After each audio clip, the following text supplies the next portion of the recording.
பாரதத்தினுடைய தேசிய நாள் இன்று. அந்த சுதந்திர நாளிலே இன்றைய தினம் சந்திப்பதில் மகிழ்ச்சி கொள்கின்றோம். ஆகஸ்ட் 15 2014 வெள்ளிக்கிழமை. என்னுடன் செய்தி பற்றி ஆழ்ந்த அலசி தருவதற்கு செய்தி அறையிலிருந்து திரிஷானு வந்திருக்கின்றார். வணக்கம் திரிஷானு. வணக்கம் கஜமோகன். இன்றைய வீரகேசரி பத்திரிகையுடைய பிரதான தலைப்புக்கு நாங்கள் முதலில் செல்கின்றோம். நவநீதம் பிள்ளையின் மீது அரசாங்கம் கடும் விசனம், அழுத்தங்களை பிரயோகிக்க முயற்சிப்பதாகவும் குற்றச்சாட்டு.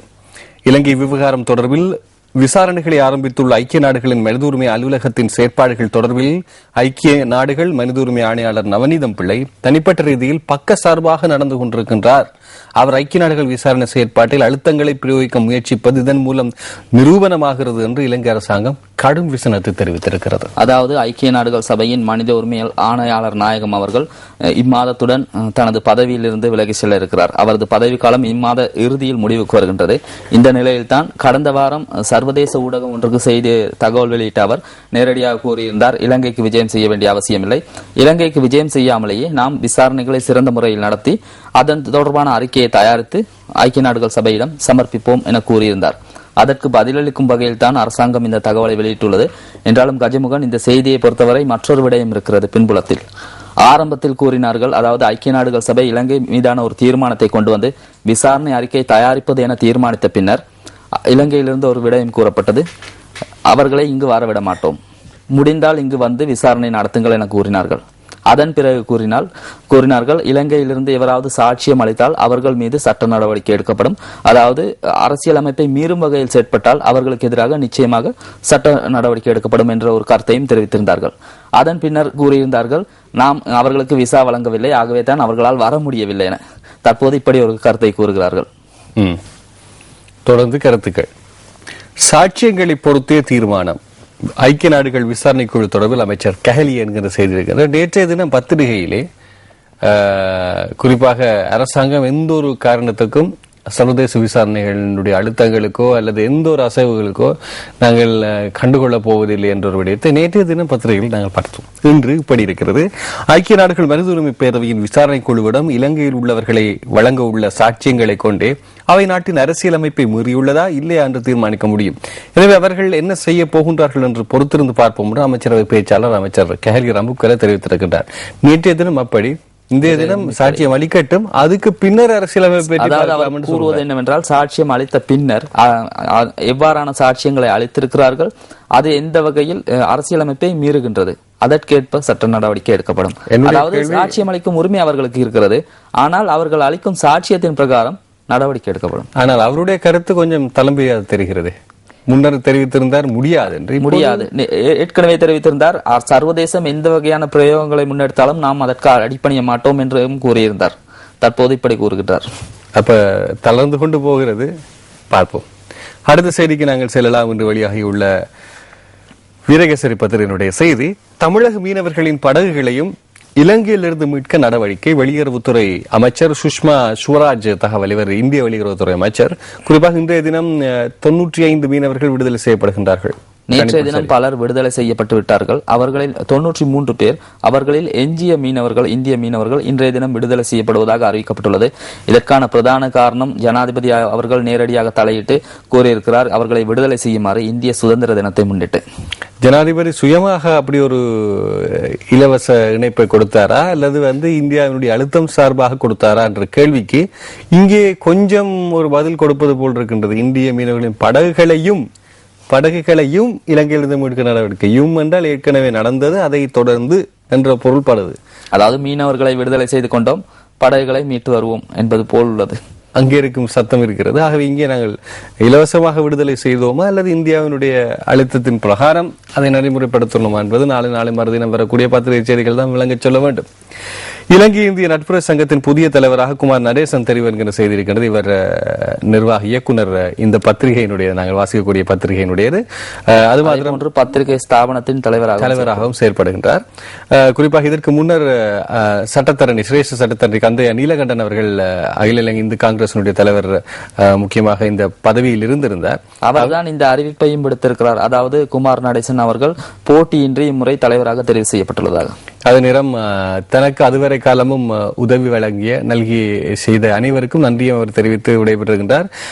அன்றைய தினம் சின்ஹா அவர்கள் குறிப்பாக இந்தியாவினுடைய இலங்கைக்கான உயர்ஸ்தானிகர் அவர்களும் தனது விடயங்களை தெரிவித்திருந்தார்கள். நேற்றைய தினம் அது பற்றிய செய்திகளும் வந்திருந்தது. அடுத்து, கடும் வறட்சியினால் 14 மாவட்டங்களில் 17 லட்சத்துக்கும் மேற்பட்டோர் தவிப்பு. குருநாகல் மாவட்டத்தில் அதிகமானோர் பாதிப்பு என்கின்ற செய்தி பிரசுரமாக இருக்கின்றது. 14 மாவட்டங்களில் 5,25,092 பேர் மன்னிக்க வேண்டும் 5,05,592 பேர் பெருசா 5,02,592 குடும்பங்களைச் சேர்ந்த 17,50,645 பேர் கடும் வறட்சியாக பாதிக்கப்பட்டிருக்கிறார்கள் என்று இருக்கின்றது. 50,000 குடும்பம் என்பது அதே போன்று இந்த விடயத்தில் அதாவது 14 மாவட்டங்களில் முக்கிய இடம் செலுத்துவது குருநாகல், மட்டக்களப்பு மற்றும் பொலனறுவை மாவட்டங்கள். இங்குதான் விவசாய பூமிகளும் முற்றாக பாதிப்படைந்து அதே போன்று குடிநீரின்றியும் மக்கள் அவதிப்படுவதாகத்தான் இந்த செய்தி தெரிவிக்கப்படுகின்றது. இந்த வறட்சிக்கான காரணம் என்னவென்றால் மேற்காவுகை மலைவீழ்ச்சி, அதாவது கடல் வளம் சார்ந்த இடங்களில் மேற்காவுகை மலைவீழ்ச்சி எந்த ஒரு சந்தர்ப்பத்திலும் எந்த இடத்திலும் பெய்யக்கூடிய வாய்ப்பு உள்ளதாம். அந்த மேற்காவுகை மலைவீழ்ச்சி கடந்த சில மாதங்களாக இலங்கையில் பெய்யவில்லை. அதைத்தான் இந்த வறட்சிக்கான பிரதான காரணம் என்றும் தெரிவிக்கப்படுகின்றது. ஆகவே இந்த வறட்சி தொடருமா அல்லது இந்த மேற்காவுகை மலைவீழ்ச்சி மீண்டும் இலங்கைக்கு கிடைக்குமானால் இந்த வறட்சி நீங்குவதற்கான வாய்ப்பு இருக்கிறது. கிடைக்குமா? அதனை அவர்கள் வெளிப்படுத்தவில்லை. ஆகவே 50,02,592 குடும்பங்களில் இருந்து 17,50,645 பேர் பாதிக்கப்பட்டிருப்பதாக தெரிகின்றது. இது புள்ளி விவரம். இதையும் தாண்டி நிஜம் வேறாகவும் இருக்கலாம். வெள்ளவத்தை கொள்ளை சம்பவம் தொடர்பான விசாரணையில் முன்னேற்றம். போலீஸ் நிலைய பொறுப்பு அதிகாரி தகவல். வெள்ளவத்தை பீட்டர்சன் ஒழுங்கையில் நோர்வே பிரஜைகளான தமிழ் தம்பதியினர் தங்கியிருந்த வீட்டில் மேற்கொள்ளப்பட்ட கொள்ளை சம்பவம் தொடர்பில் வெள்ளவத்தை போலீஸ் நிலையத்தின் விசேட போலீஸ் குழு தொடர் விசாரணைகள் முன்னெடுத்துள்ளது என்கின்ற செய்தி இங்கே பிரசுரமாக இருக்கின்றது. விசாரணை எப்படி வருகிறது பார்ப்போம். நேற்றைய தினம் நமக்கு குறுஞ்செய்தி மூலமாகவும் வந்து இந்த தகவல். பலஸ்தீனியத்துக்கு $1 மில்லியன் வழங்கும் இலங்கை, ஜனாதிபதி மஹிந்த அறிவிப்பு என்கின்ற செய்தி பிரசுரமாக இருக்கிறது. குறிப்பாக இந்த போராட்டங்களின் பின்னர் எடுத்த நடவடிக்கை. நிச்சயமாக போராட்டங்களின் பின்னர், அதாவது கடந்த நோன்பு மாத காலப்பகுதியில் காசாவிலிருந்து பலஸ்தீனத்தின் மீதான தாக்குதல்கள் மேற்கொள்ளப்பட்டிருந்தது. அதன் பிறகு அதற்கு கவலை வெளியிட்டிருந்த ஜனாதிபதி அவர்கள் தற்போது நேற்றைய தினம் அறிவித்திருந்தார் $1 மில்லியன் அமெரிக்க பலஸ்தீனத்துக்கு வழங்குவதாக. அதே போன்று பலஸ்தீன மற்றும் இலங்கை நட்புறவு விடயத்தில் ஜனாதிபதி முக்கிய பங்கு வகிக்கின்றார். அவர் இதற்கு முன்னர் 2 வருடங்களுக்கு முன்னர் ஜனாதிபதி அவர்களுக்கு பலஸ்தீனத்தின் நட்சத்திரம் என்ற பலஸ்தீன உயரிய விருதும் வழங்கப்பட்டிருந்தமை குறிப்பிடத்தக்கது. அதே போன்று பலஸ்தீனத்தில் ஒரு வீதியில் ஜனாதிபதி மஹிந்த ராஜபக்சவின் பெயர் சூட்டப்பட்டிருக்கிறதாம். அந்த அளவுக்கு ஜனாதிபதிக்கும் பலஸ்தீனத்துக்கும் இடையில் நட்புறவு இருக்கின்றது. ஆனால் அண்மையில் நடந்த போராட்டத்திலே, குறிப்பாக மாலிகாவத்தில் நடைபெற்ற போராட்டத்திலே குறிப்பாக இஸ்ரேலுடனான உறவை இலங்கை துண்டித்துக் கொள்ள வேண்டும் என்ற ஒரு கோஷம் எழுப்பப்பட்டிருந்தது. அது எவ்வளவு தூரத்துக்கு சாத்தியப்படாது என்று தான் நினைக்கிறேன். சர்வதேச ரீதியில் நாம் நாடுகளுடன் சிறந்த தொடர்பாடலை மேற்கொண்டால்தான் நாட்டை சிறந்த முறையில் கட்டியெழுப்ப முடியும். அதே போன்று அரசியல் விவகாரங்களை நீடித்து செல்ல முடியும். அடுத்த செய்திக்கு நாங்கள் செல்லலாம். உடனடி நிவாரணங்களை வழங்குவதற்கு முன்வர வேண்டும். வீரகேசரியினுடைய ஆசிரியர் தலையங்கம். இலங்கையில் தற்போது நிலை வரும் கடும் வறட்சி காரணமாக 17 லட்சம் பேர் பாதிக்கப்பட்டிருக்கிறார்கள். இதற்கு உடனடியாக நிவாரணங்களை வழங்குவதற்கு முன்வர வேண்டும் என்கின்ற செய்தி இங்கே ஆசிரியர் தலையங்கமாக பிரசுரமாக இருக்கிறது. சம்பந்தன் அவர்கள் எட்டி பார்க்கின்றார்கள். தமிழ் தேசிய கூட்டமைப்பினுடைய தலைவர். இங்கே அமைச்சர், பொருளாதார அபிவிருத்தி அமைச்சர் பஷீர் ராஜபக்ச, மற்றவர் யார்? இந்திய உயர்ஸ்தானிகர் இருவரும் பரஸ்பரமாக ஒரே ஸ்டோவிலே குளிநீர் பரகி கொண்டிருக்கின்றார்கள். அதை பார்த்து உயர்த்த ஒரு செய்தி ஒன்று கனியினுடைய கேலி சித்திரமாக இருக்கின்றது. கையை விட்டு போயிடுமோ என்கின்ற ஒரு இலக்கமும் தமிழ் தேசிய கூட்டமைப்பின் தலைவர் முகத்தில் தெரிவதாக இங்கே காட்டப்படுகிறது. இது வீரகேசரி பத்தினுடைய கார்ட்டூன் சித்திரம். தொடர்ந்து தினக்குரல் பத்தினுடைய தலைப்புக்கு செல்லாம். 3வது தடவையும் ஜனாதிபதி தேர்தலில் போட்டியிட முடியும், அரசின் தற்போதைய நிலைப்பாடு, கஹலியை தெரிவிப்பு என்கின்ற செய்தி இங்கே பிரசுரமாக இருக்கிறது. அதாவது கஜமுகன், கடந்த வாரத்தில் முன்னாள் பிரதம நீதியரசர் சரத் தென்சில்வா அவர்கள் ஒரு கருத்தை வெளியிட்டிருந்தார். 18வது திருத்தம் அதாவது ஜனாதிபதியின் 2வது பதவியேற்புக்கு பின்னர் தான் நடைபெற்றது, அதற்கு முன்னர் நடைபெறவில்லை. ஆகவே இலங்கையின் அரசியல் யாப்பின் பிரகாரம், அரசியல் அமைப்புக்கு அமைவாக ஜனாதிபதி அவர்கள் 2வது பதவி காலத்தை ஏற்ற பின்னர் தான் 18வது திருத்தம் திருத்தப்பட்டுள்ளது. அந்த சட்டத்தின் பிரகாரம் 3வது முறையாக அவரால் ஜனாதிபதி தேர்தலில் போட்டியிட முடியாது. இதற்கு பின்னர் வரக்கூடிய ஒருவர் ஜனாதிபதியாக வருவார் அல்லவா, அவரால் நிச்சயமாக 3வது தடவையாகவும் போட்டியிட முடியும். அதுதான் சட்டம், தற்போதைய சட்ட விதிமுறை அதுதான் என கூறியிருந்தார். அதற்கு பதிலளிக்கும் வகையில் தான் கெஹலியா அவர்கள் இந்த கருத்தை தெரிவித்திருக்கிறார். நேற்றைய தினம் நடைபெற்ற வாராந்த அமைச்சரவை சந்திப்பின் போது அவர் தெரிவிக்கும் கருத்து என்னவென்றால், எமது நிலைப்பாடு அரசாங்கம் நினைக்கின்றது நிச்சயமாக ஜனாதிபதியால் 3வது தடவையாகவும் போட்டியிட முடியும் என்ற நிலைப்பாட்டில் தான் அந்த சட்டத்தை கூறியவர் பிரதான நீதியரசர். அது அப்படி இல்லை, ஜனாதிபதி போட்டுவிட முடியும் என்று சொல்பவர் ஊடக அமைச்சர். அவர் கூறுவது என்னவென்றால், ஒருவேளை ஜனாதிபதி 3வது தடவையாக ஜனாதிபதி தேர்தலில் போட்டியிட முனையும் பட்சத்தில் யாராவது வழக்கு தொடர்ந்தால் அதனை எவ்வாறு சமாளிப்பது அல்லது அதற்கு எவ்வாறான நடவடிக்கைகளை எடுப்பது என்பது தொடர்பில் நாம் தீர்மானிக்கும். அது கடந்த காலம் எங்களுக்கு அறிய தரும். அடுத்த செய்திக்கு செல்லலாம். சர்வதேச உள்நாட்டு விசாரணைகளில் சாட்சியம் அளிப்போரை அரசு தடுக்காது என்கின்ற செய்தி இருக்கிறது. குறிப்பாக உள்நாட்டில் நடைபெற விசாரணை இருக்குதான், அதுல நடைபெற விசாரணைகள்ல மக்கள் பங்கு பெற்றினா அதை அரசு தடுக்காது. ஆனா சர்வதேச உள்நாட்டு விசாரணைகளை, சர்வதேசம் உள்நாட்டுல வந்து வருகின்ற விசாரணைகள் அதனால அதுதான் வர முடியலையே, விசா கொடுக்க இல்லையே. அதன் பிறகுதான் தற்போது ஒரு கருத்தை தெரிவித்திருக்கிறார்களே, அவரே தான் தெரிவித்திருக்கிறார். அதாவது வெளிவிவகார அமைச்சு தெரிவித்திருக்கின்றது, பக்கசார்பாக செயற்படுகிறார்கள், இலங்கைக்கு வருகை தராமலேயே எப்படி விசாரணைகளை முன்னெடுக்க முடியும், அது எந்த வகையில் நியாயம் என கூறியிருக்கிறார்களே.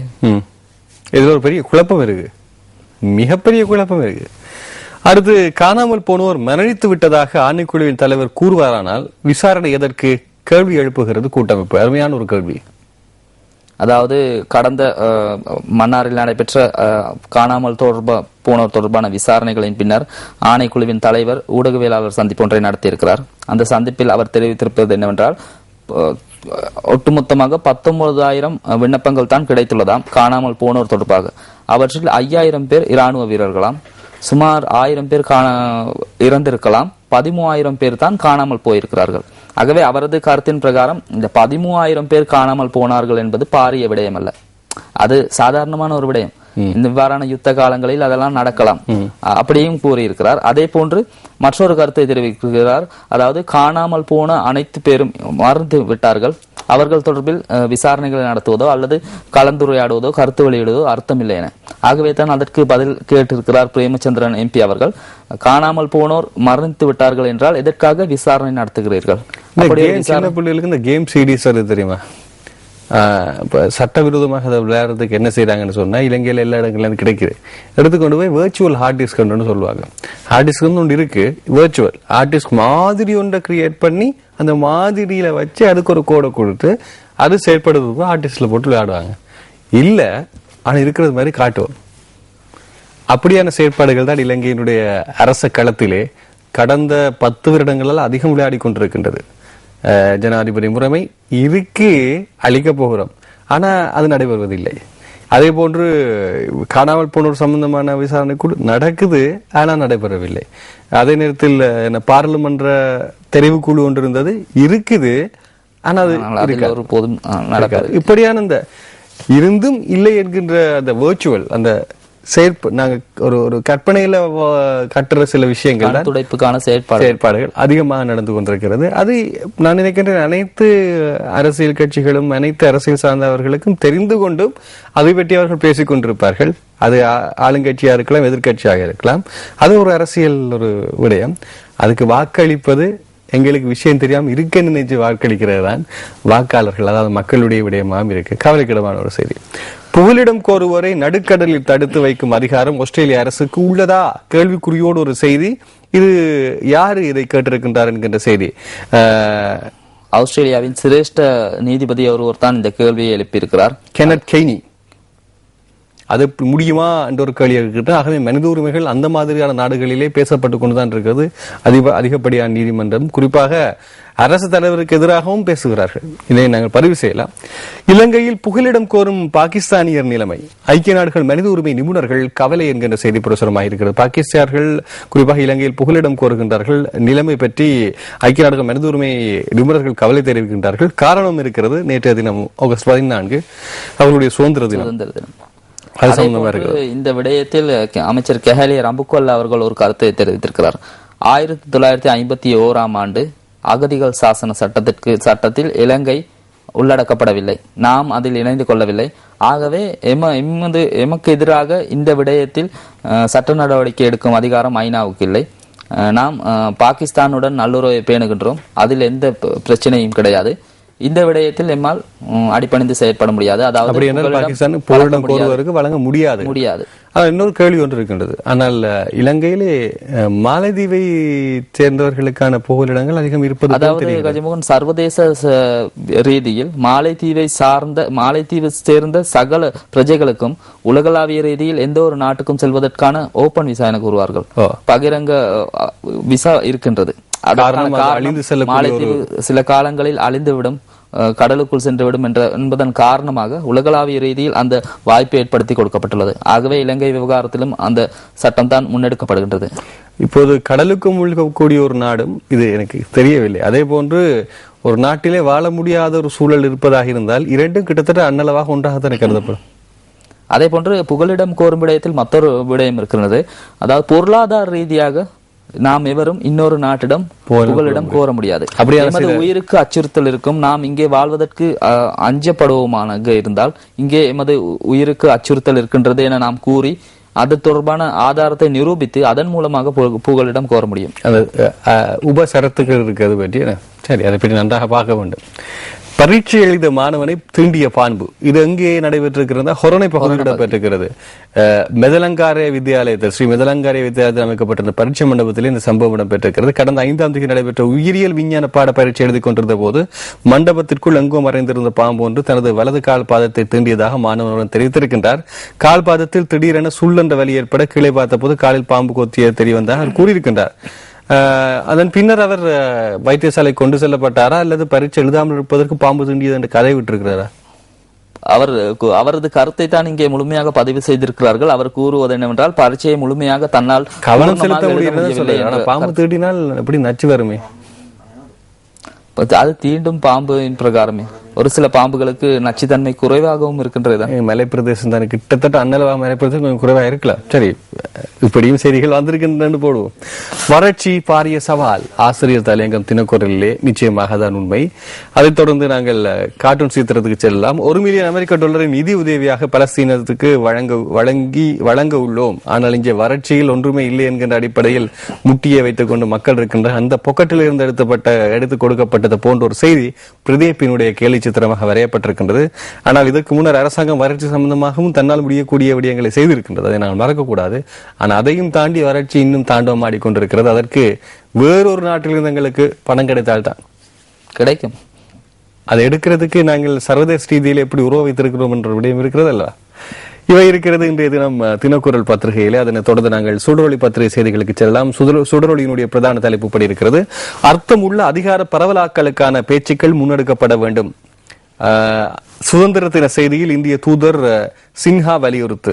இலங்கையில் யுத்தம் முடிவடைந்ததன் பின்னர் தமிழர்கள் உள்ளிட்ட இலங்கையில் உள்ள சமூகங்கள் அனைத்தாலும் ஏற்றுக்கொள்ளக்கூடிய பேச்சு மூலமான ஒரு அரசியல் தீர்வின் மூலம் தேசிய நல்லிணக்கத்தை ஏற்படுத்துவதின் முக்கியத்துவத்தை இந்தியா வலியுறுத்தி உள்ளது என்கிற செய்தி இருக்கிறது. ஒரு கார்ட்டூனிலே தமிழ் தேச கூட்டமைப்பின் தலைவர் வியந்து பார்த்தது போன்ற ஒரு கார்ட்டூன் வந்தது. குறிப்பாக இந்திய இலங்கை நட்புறவு சங்கத்தினுடைய கூட்டத்தில் நடைபெற்ற விடயம். ஆனால் அதன் பின்னர் இப்போது எப்படித்தான் நாங்கள் கூட்டத்திலே பங்கு பெற்றிருந்தாலும் நமது நிலைப்பாடு இதுதான் என்று இங்கே மிக முக்கியமாக இலங்கையில் யுத்தம் முடிவடைந்த பின்னர் ஒரு இனம் சார்ந்த ஒரு சொல் தனித்துவமாக போடப்பட்டிருக்கிறது. தமிழர்கள் உள்ளிட்ட இலங்கைகளுக்குள்ள சமூகம் அனைத்தாலும் சொல்வது சரிதானே? ஆகவே இந்தியா தனது நிலைப்பாட்டை தொடர்ந்து வலியுறுத்தி கொண்டுதான் இருக்கின்றது. தீர்வு முக்கியம் என்று. ஆனால் அந்த தீர்வின் முக்கியத்துவம் 1972ஆம் ஆண்டு இந்தியா தான் ஒரு காணல் நீராக காண்பித்திருந்தது. 13வது அவர்களது கருத்தின் பிரகாரம், அதாவது தூதர் சின்ஹாவின் கருத்தின் பிரகாரம் இலங்கையில் சமத்துவமான நிலை ஏற்பட வேண்டும், அனைவரும் சமத்துவத்துடன் வாழக்கூடிய நிலை உருவாக்கப்பட வேண்டும், ஒருவருக்கு இடையில் அதாவது இனங்களுக்கு இடையிலான முரண்பாடுகள் நிச்சயமாக தீர்க்கப்பட வேண்டும் என்ற கருத்தை தான் கூறியிருக்கிறார். சபரகமுவ பல்கலைக்கழக மாணவர் விடுதிக்கு பாதுகாப்பை பலப்படுத்துக பல்கலைக்கழக விரிவுரையாளர் கோரிக்கை என்கின்ற செய்தி பிரசுரமாயிருக்கிறது. விரிவுரையாளர் W விஜயரத்ன நேற்று தெரிவித்திருக்கின்றார். அப்படி பாதுகாப்பை பலப்படுத்துகின்ற அவர் கூறுவாராக இருந்தால் அப்ப தானே அவர் அடித்துக் கொள்ளவில்லையா? அதாவது அவருக்கு அந்த விடயம் என்னவென்று தெரியவில்லை. அதாவது தனக்குத்தானே தாக்கிக் கொள்வது தற்போது இலங்கையில் நடைபெற்று வரும் ஒரு புதுமையான விடயம் அல்ல. தற்போது மாறி வருகின்றது. கடந்த சில காலங்களில் அமைச்சர்களும் அவ்வாறான கருத்தை தெரிவித்திருக்கிறார்கள். இல்ல, விரிவுரையால் இப்படி சொல்கிறாரா இருந்தால் அவருக்கும் இப்போ நாளை நாளது மனதினம் ஒரு விசாரணை நடப்பதற்கு வாய்ப்பு இருக்கிறது. காரணம், விடுதிக்கு பாதுகாப்பை பலப்படுத்துகின்ற அவர் தானே செய்யல. அதாவது ஏதோ ஒரு வெளிச்சக்தி இருக்கின்ற ஒரு உட்கருத்தை எடுக்கலாம். இல்ல, அவர் கூறும் கருத்து என்னவென்றால், இந்த சப்ரகமோ பல்கலைக்கழகத்துக்கான விடுதிகள் ஓரிடத்தில் இல்லையா, பல இடங்களில், அதாவது ஒவ்வொரு இடங்கள் கட்டம் கட்டமாக இருப்பதாகவும், ஆகவே நிச்சயமாக மாணவர்களின் பாதுகாப்பை உறுதிப்படுத்த பாதுகாப்பு பலப்படுத்த வேண்டும் என கூறியிருக்கிறார். இது ஒரு அழுத்தம் திருத்தமான ஒரு செய்தி, நீங்கள் குறித்துக் கொள்ளுங்கள். இந்திய மீனவர்கள் 74 பேர் நேற்று விடுதலை. சுதந்திர தினத்தையொட்டி மஹிந்தவின் பணிப்புரையின் பேரில் என்கின்ற செய்தி பிரசுரமாக இருக்கிறது. இன்றைய சுடரொளி பத்திரிகையில் மீனவர் பிரச்சனைக்கு நிரந்தர தீர்வு, தூதுவருடனான சந்திப்பில் ஜனாதிபதி மஹிந்த ஆர்வம் என்கிற செய்தி புகைப்படத்தோடு இருக்கிறது. ஜனாதிபதி ஆணைக்குழுவின் இடைக்கால அறிக்கை செப்டம்பர் இறுதியில் என்கின்ற செய்தி பிரசுரமாக இருக்கிறது. காணாமல் போனோர் மற்றும் தொடர்பில் விசாரணை நடத்தும் ஜனாதிபதி ஆணைக்குழு தனது இடைக்கால விசாரணையை செப்டம்பர் மாதம் அளவில் வழங்கும் என்கின்ற செய்தி பிரசுரமாக இருக்கின்றது. அடுத்து, அரசு சார்பற்ற நிறுவனங்கள் மீதான கெடுபிடி அகலட்டும் சுடரொளியினுடைய ஆசிரியர் தலையங்கம் இருக்கின்றது. குறிப்பாக தமிழர்கள் சார்ந்தவர்கள் இந்த அரசு சார்பற்ற நிறுவனங்களில் அதிகம் தாங்கி வாழ்கிறார்கள். அதையும் நாங்கள் பதிவு செய்ய வேண்டும். சில இடங்களிலே அதனால் சுய வேலை வாய்ப்பை விட்டு இருப்பவர்கள் பலர் இருக்கிறார்கள். அடுத்த செய்திக்கு நாங்கள் செல்லலாம். கண்டெய்னர் கணக்கில் அகப்பட்ட போதைப் பொருள்கள் எல்லாம் எங்கே ஐயா? யுத்த காலத்தில் வடக்கிலிருந்து கொண்டு வந்த தங்க நகைகள் இருக்கிற இடத்தில் இருக்குதப்பா. ஜேபியினுடைய கேலி சித்திரம் மீண்டும் மீண்டும் பல அர்த்தங்களை கூறுகிறது. எல்லோரும் ஏதாவது ஒன்றை சிந்தித்துக் கொண்டிருக்க, ஜேபி மாத்திரம் திடீரென ஒரு தகவலை கொண்டு வருவார். ஆனால் தகவல் 1000 இன்றைய தினம் வெளிவந்திருக்கக்கூடிய சுடரொளி பத்திரிகையினுடைய செய்திகள். தினகரனுக்கு செல்லாம். தினகரனின் தலைப்புப்படி, இலங்கைக்கு அவதூறு ஏற்படுத்தவே நவிப்பிள்ளை தொடர்ந்து முயற்சி. இலங்கைக்கு செல்லாது போர்க்குற்ற விசாரணை நடத்தலாம் என்பது பக்கச்சார்பானது. வெளிவிவகார அமைச்சர் அறிக்கை. இந்திய இலங்கை ஒத்துழைப்பை வெளிப்படுத்த 40 திட்டங்கள் நடைமுறை. மதிப்பீட்டு பெறுமதி 16,150 கோடி ரூபாய் என்கின்ற செய்தி இங்கே பிரசுரமாக இருக்கின்றது. குப்பை பிரச்சனைக்கு நிரந்தர தீர்வு. கொழும்பில் குவியும் திண்ம கழிவுகளை பயன்படுத்தி புத்தளத்தில் மின் உற்பத்தி. அருமையான ஒரு திட்டம், வாழ்த்துக்கள். கட் அவுட்கள், போஸ்டர்களை அகற்ற உத்தரவு. ஊவா மாகாண சபை தேர்தலை ஒட்டி கட் அவுட் போஸ்டர் வச்சவங்க எழுதிருக்காங்க. அதாவது சட்டவிரோத கட் அவுட் போஸ்டர்கள் வைத்திருப்பவர்கள், ஒட்டி இருப்பவர்கள் சின்ன கேள்வி. 18ஆம் தேதி சட்டத்தோடு சொல்றது சரி திருச்சானோ? என்னோட ஒரு பெரிய கேள்வி இருக்கு. சட்டத்துக்குள்ள உட்பட்ட எங்க போஸ்டரும் இந்த இது மாதிரி பேனர்ஸ் எல்லாம் அடிக்கிறாங்கன்னு சொல்லுங்க. வீதியில போறீங்க தானே, ஏதாவது குறிப்பிடப்பட்ட சொல்லப்பட்ட மாதிரியே நடக்குதா தேர்தல் காலங்கள்ல? அப்படின்னு எல்லாத்தையும் அகற்ற வேண்டியவர் அது அலுவலகம் தவிர வாய் பேச்சுக்கு தானே கஜமுகன். அதாவது தேர்தல் விதிமுறைகளின் பிரகாரம் தேர்தல் பிரசாரங்கள் தேர்தல் நடைபெறும் நாளுக்கு, அதாவது 2 நாட்களுக்கு முன்னர், முதல் நாள் 12 மணியுடன் முடிவுக்கு வர வேண்டும். அதன் பிறகு கட் அவுட்கள், போஸ்டர்கள் எதுவுமே இருக்கக்கூடாது. அந்த வேட்பாளர் கூட தனது வாகனத்தில் அந்த கட் அவுட் போஸ்டர்களை ஒட்டி இருக்கக்கூடாது. ஆனால் எத்தனை பேர் வாக்களிக்க செல்லும் வேட்பாளர்கள் கூட தமது கட் அவுட் போஸ்டர்களுடனான வாகனத்துடன் தான் செல்கிறார்கள். அது மாத்திரம் இல்ல, அதனை வாக்கு அளிக்க வருபவர்கள் எல்லோருமே குறைந்தோர் 4 நோட்டீஸை கையில வச்சிருக்கிறாங்களே. அதை நீங்க பார்க்கத்தானே வேணும். அதான் நான் சொல்றேன், எது சரியா நடக்குது அதெல்லாம் நாங்களும் பேசக்கூடாது. முல்லைத்தீவு புதுக்குடியிருப்பில் பண்ணை ஒன்றை ஆரம்பிக்க வடமாகாண அமைச்சர் முட்டுக்கட்டை. பாதிக்கப்பட்ட மக்களுக்கு நன்மை அளிக்கும் திட்டத்தை தடுப்பதாக டிஎன்ஏ மீது மக்கள் ஆத்திரம் என்கின்ற செய்தி. தமிழ் நேஷனல் அலையன்ஸ், தமிழ் தேசிய கூட்டமைப்பு மக்கள் ஆத்திரம் என்கின்ற செய்தி பிரசுரமாக இருக்கிறது. முல்லைத்தீவு புதுக்குடியிருப்பில் அந்த கருத்து கணிப்பு எப்படி என்றதையும் தினகரன் பத்திரிகை போட்டுவிட்டால் மிகவும் சிறப்பாக இருக்கும் என்று நாங்கள் நினைக்கின்றோம்.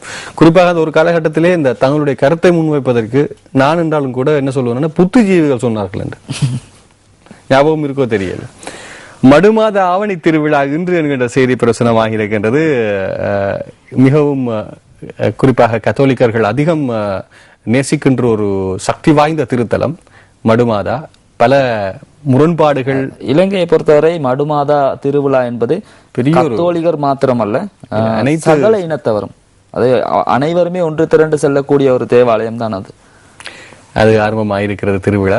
பெண்களின் பலவீனத்தை இலக்கு வைக்கும் அழகு சிகிச்சை வியாபாரம். தினகரனுடைய ஆசிரியர் தலையங்கம் இருக்கின்றது. ஒருவர் பிடிபட்டவுடன் தான் பலர் தெரிகின்றது. பெண்களின் பலவீனத்தை என்கிறதா அல்லது பலத்தை பெண்கள் பலப்படுத்துவதற்காகத்தான் இந்த பலவீனத்தை நாடி செல்கிறார்கள் என்ற அந்த பெண்களுக்கு இருக்கக்கூடிய போதை மையம் என்பது அடுத்து வரும் அழகு சிகிச்சைகளில் இருந்தால் தெரியக்கூடியதா இருக்கும். அதை விடுவோம்.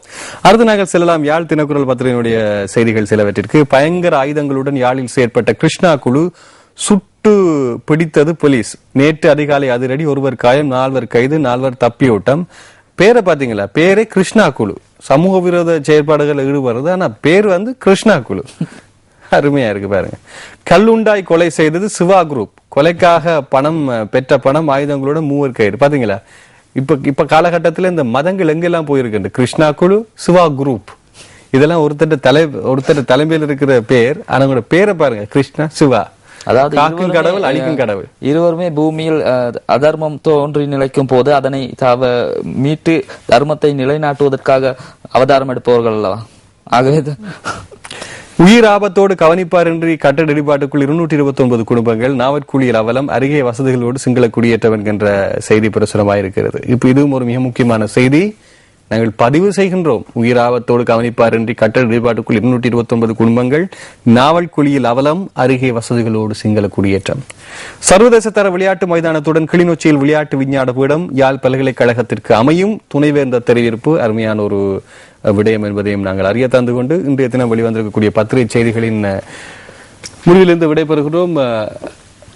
தொடர்ந்து நாங்கள் குட் மார்னிங் ஸ்ரீலங்காவிலே நாளைய தினம் ஜூனியர் சூப்பர் ஸ்டார்ஸிலே மகுடம் சூட போகின்ற அந்த நால்வரும் யார் என்பதை பார்ப்பதற்கு நால்வரையும் அழைத்திருக்கின்றோம். நீங்களும் சுவாரஸ்யமாக இணைந்து கொள்ளுங்கள். நன்றி துஷானோ. நன்றி காஜி. மீண்டும் திங்கள் சந்திப்போம். நன்றி, வணக்கம்.